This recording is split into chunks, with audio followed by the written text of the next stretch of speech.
Hi everyone, today I am going to record the second episode of my short story called Paper Marriage. So let's start. In the morning they were preparing restaurant for lunch. Usually they don't have many customers during lunch time, so until 11:30 they don't have many customers. Everyone was busy in his work. Most of them was setting tables and checking their clothes if they are not dirty, and placing glasses as well. She was sitting at the table 3. For them it was normal, so he ignored her and reluctantly gave her menu card. She said, "I don't need this. Give me cappuccino and couple of samosas." Usually there is no combination of cappuccino and samosas, but Mothusam took the order. Samosa is a triangle kind of thing made of super fine flour. You can stuff it with minced meat or boil mixed vegetables or potatoes. She wasn't bad looking. She was young. He passed the order to chef through intercom and looked at her suspiciously. She wasn't bad at all, and suddenly an idea came in his mind, and he made up his mind in a blink of eye he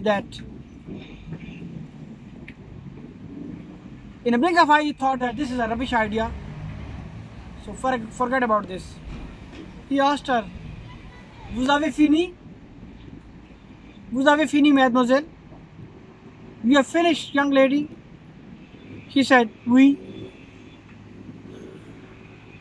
He gave her bill like that, the waitress of George Pompidou Cafe. She was thinking that she should escape without paying the bill, but it wasn't difficult. But it was difficult because there were lots of people in the street. Most of them knew that she doesn't have money and she wants to escape because this was his everyday job.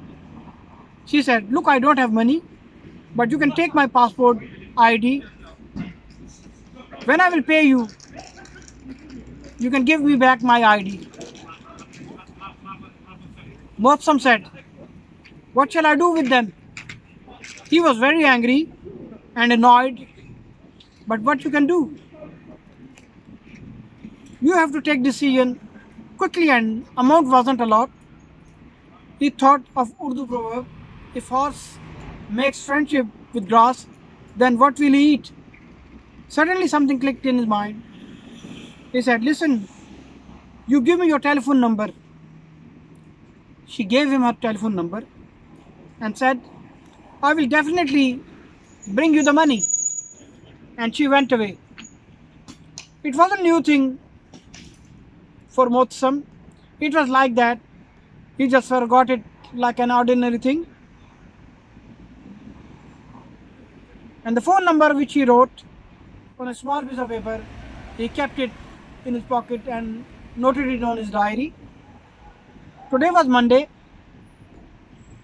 Most of the Asians, rather Indian and Pakistani restaurants, are closed on Monday. It was his day off. He went to the laundrette to wash his clothes. Then he came home. He prepared meal for himself and for his mates because it was his turn today. After finishing everything, he watched a romantic Indian film. Then in the evening, he went to Champs-Élysées. He was doing window shopping. His favorite stores were music stores and bookstores. He was fond of fine art. It was nearly impossible for him to buy designer clothes, but it was costless to look at them through window. He was walking in front of Lido. It's a big and famous hall for musical programs, concerts and competitions. He saw a public telephone box and thought of phoning her. "I must phone her." What was her name? Chantal. Why not? He had a telecom Française card. Still there were some minutes. He inserted the card and dialed her number. Phone was ringing, and after a while someone picked up the phone and said, "Hello." It's hello in French. Motsam responded, "It's me, Motsam. Can I speak with Chantal?" She said, "Yes, it's me." "Motsam, Pakistani restaurant," said Motsam. "Oh, I'm sorry. I didn't come," said Chantal. He said, "It's okay. What are you doing?" She said, "Nothing." He said, "Can we see each other next Monday, if it pleases you?" She said, "Fine, I would love to." He said, "Okay then, I will phone you. I will phone you next Monday. Au bientôt." Now Motsim was waiting for the next Monday desperately. He wasn't very hopeful, but like this he passed the week.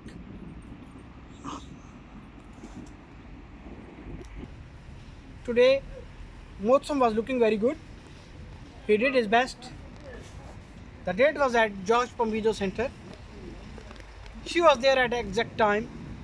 First of all, she gave him money, but he refused to take it because it was nominal amount. He took her at the top floor of George Pompidou Center, at the same cafe where he used to come quite often. Chantal was from a good family. She wasn't from mediocre or rich family, but wasn't bad. She was in her final year of fine art, but there she got habit of drugs. She left her studies in the middle and drugs were her sole interest. She was thinking, if this gentleman will ask me to go into bed with him, she will accept it. Like this she will pay some more money for the drugs.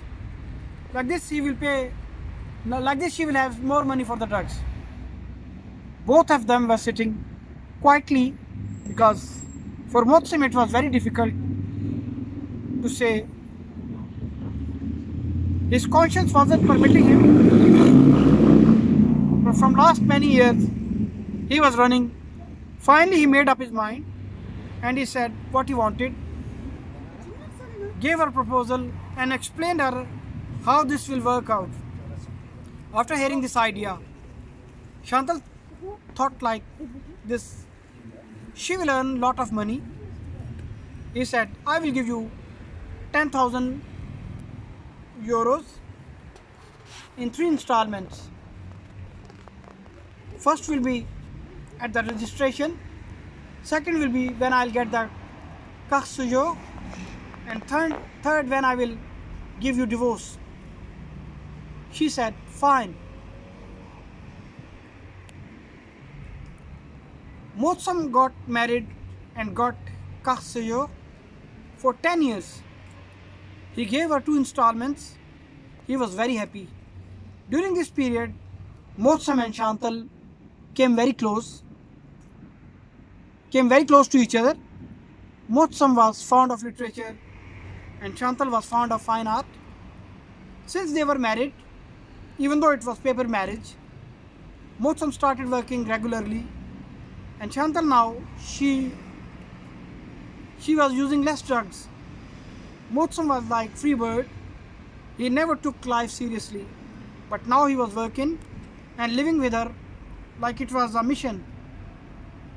Normally they were not supposed to be living together, but due to the police control they used to live together on and off.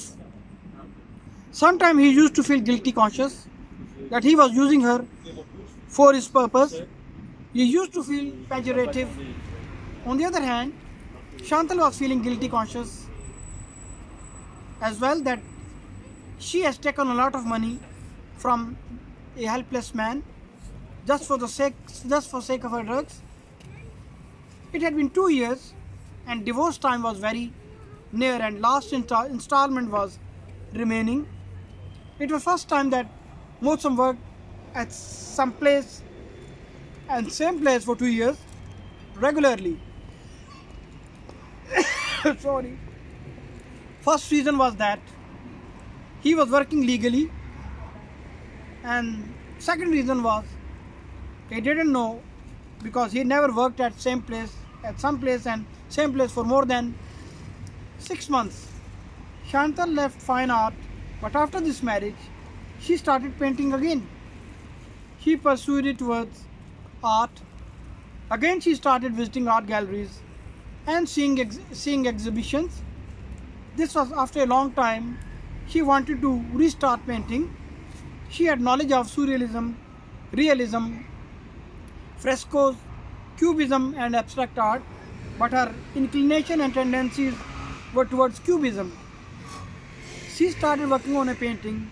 Neither Motsam nor Chantal knew what the reason was behind all this change.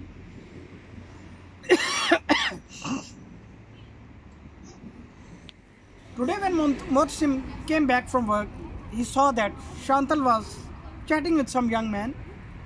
Motsam said bonsoir to both of them and went to the washroom. It was pretty obvious that they were husband and wife, only in papers. It was contract marriage. It was marriage of convenience, but he didn't like it. He pretended that everything is okay. After a couple of weeks, Motsam went to see the film with his colleague Claudia. When Chantal came to know about this, she didn't like it.